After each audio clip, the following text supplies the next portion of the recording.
Halo Sobat YouTube, selamat datang di channel Arwen Punya Cerita, tempat baca cerbung romantis. Jangan lupa subscribe dan bunyikan loncengnya. Mari baca kelanjutan novel Dinikahi Duda Tampan karya Arwen CTB, bagian 7. Ternyata Zarko adalah seorang CEO. Semoga terhibur. Zarko dan Sylvia segera turun ke area basement untuk mengambil mobil. Sedari tadi, Zarko mencoba bersikap biasa-biasa saja. Tetapi ketika menuruni tangga ke area parkir, dia melepas tangan Sylvia. "Ngapain sih kamu kayak gitu?" protes Sylvia yang merasa kesal atas sikap Zarko. "Gak apa-apa, emang kita mau makan siang kan?" "Sebenarnya siapa tadi? Apa dia kerabatmu?" "Bukan," jawab Zarko sambil melemparkan kunci mobil kepada Sylvia. "Heh, aku yang bawa?" tanya Sylvia untuk meyakinkan. "Lemes aku, lagi gak pengen nyetir. Ayo cepet berangkat." "Harusnya nanti gajiku naik berkali lipat. Sudahlah aku menjalankan tugasku, ditambah suruh nyetir juga, dan harus pura-pura mesra di depan anak kecil tadi," protes Sylvia. "Haduh, banyak tuntutan," ujar Zarko sambil memasangkan seatbelt. "Ini udah gak sesuai job desk tahu." Sylvia melajukan mobil pelan-pelan dari area parkir lalu ke pintu keluar. Sebelum akhirnya mereka masuk ke jalan raya. Mereka dalam perjalanan ke hotel untuk sebuah pertemuan dengan calon investor. "Kenapa mukamu ditekuk-tekuk gitu?" goda Sylvia yang merasa kasihan pada atasannya. Gak tahulah, rasanya jadi gak semangat." "Oh, jangan-jangan gara-gara anak tadi. Siapa sih sebenarnya dia?" selidik Sylvia tanpa putus asa. "Wah, gak penting, cuma aku kepikiran. Kayaknya tadi udah keterlaluan main pergi gitu aja ninggalin anak itu." "Gak masalah kok, kan kamu udah titipin uang ke security buat dia. Lagian kita emang lagi buru-buru. Tapi kayaknya kamu butuh concealer." "Buat apa?" "For dark circle kamu itu loh. Mukamu gak representatif banget," ejek Sylvia. "Mana? Jangan-jangan anak itu tadi lihat wajahku kayak begini," ucap Zarko sambil menegakkan badan dan mencoba bercermin. Padahal dari tadi dia tampak lesu, seperti cucian basah yang tak kena angin, tak juga matahari. "Aku cuma bercanda kok. Jangan-jangan kamu sama anak itu ada hubungan spesial ya?" tebak Sylvia yang biasa bersikap normal ketika hanya berdua saja dengan Zarko. Namun cewek itu cukup tahu diri untuk bersikap formal ketika di kantor atau saat ada orang lain. Zarko hanya merengut, membuang pandangannya keluar jendela, dan kembali terlihat lesu seperti semula, membuat Sylvia lalu bergumam, "Dasar aneh. Tolong nanti kalau sudah sampai bersikaplah normal. Pertemuan ini sangat penting. Pertemuan dengan Mr. C ini bisa menyelamatkan perusahaan. Paham kan?" Iya Sylvia, aku paham kok." "Baguslah kalau gitu. Ingat, ada banyak orang yang kehidupannya bergantung pada perusahaan. Kamu bisa bayangkan berapa banyak orang yang menggantungkan hidupnya pada kelancaran bisnismu." "Aduh, cerewet. Ngomong-ngomong, bagaimana kabar Violet?" "Baik," jawab Zarko singkat. Lalu perasaan bersalah pun menyusup ke dalam dadanya. Selama ini dia menghabiskan banyak waktu untuk bekerja. Lalu di waktu-waktu senggangnya yang tidak banyak, dia malah menghabiskannya bersama Poni. Sebagai seorang ayah, Zarko merasa bahwa dia bukanlah ayah yang baik. Zarko telah terlalu banyak mengabaikan Violet, padahal saat ini hanya dirinya lah yang dimiliki oleh gadis itu, serta segenap kenangan tentang ibunya. "Sylvia, apa aku ayah yang buruk?"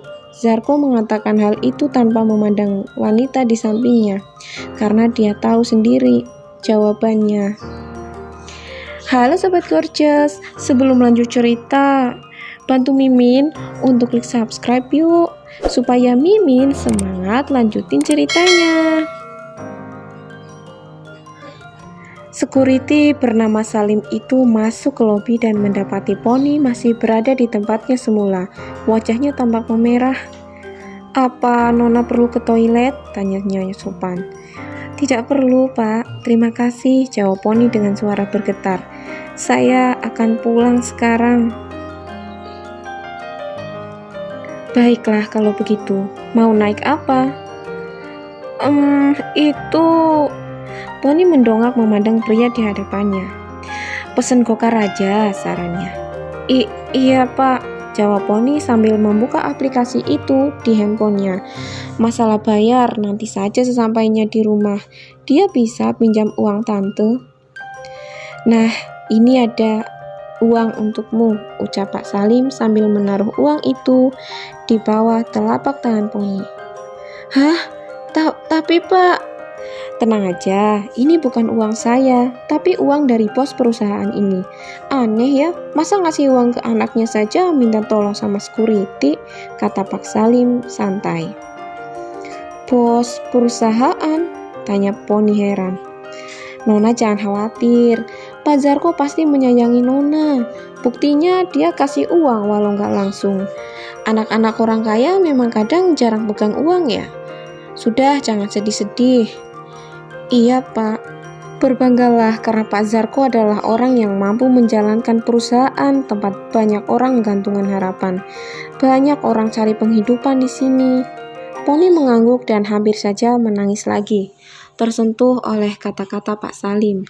Jadi benar, kalau Zarko memang sehebat dan sebaik itu.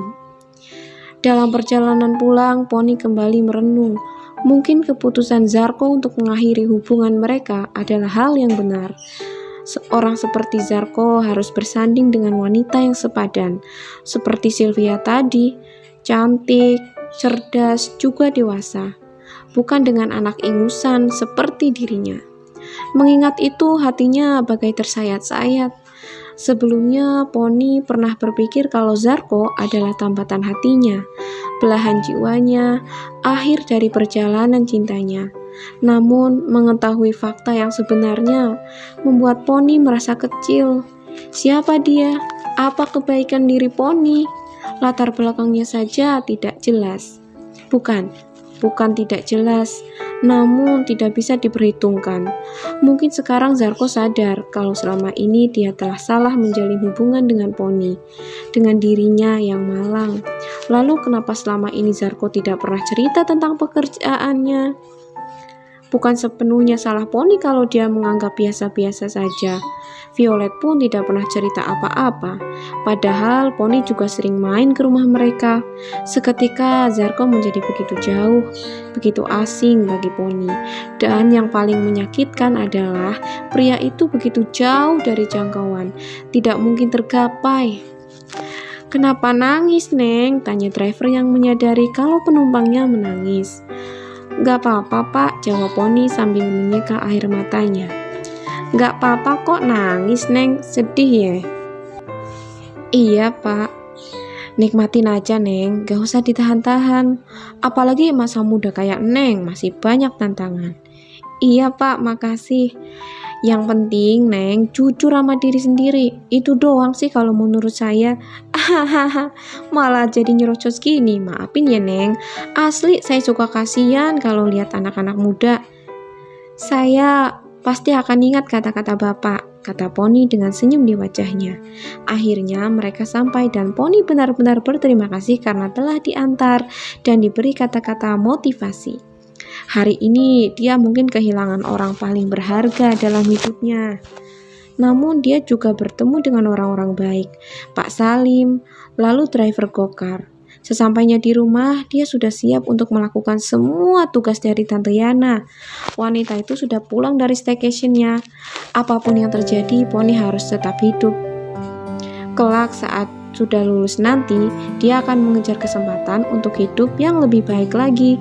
Dia bertekad untuk tetap tegar. Namun, baru saja masuk ke kamar untuk ganti pakaian, Poni merasa tulang-tulangnya melunak. Dia jatuh di atas lantai yang dingin sambil memegangi dada yang terasa sakit. Berpisah dengan Zarko, mengapa harus sesakit ini? Teriaknya tertahan. Poni memeluk kesendirian, merangkul luka, dan sekali lagi menumpahkan air mata. Wah, makin seru ceritanya ya sobat. Simak terus kelanjutannya. Tinggalin komen yuk dan bantu subscribe supaya Mimin semangat uploadnya. Sampai jumpa.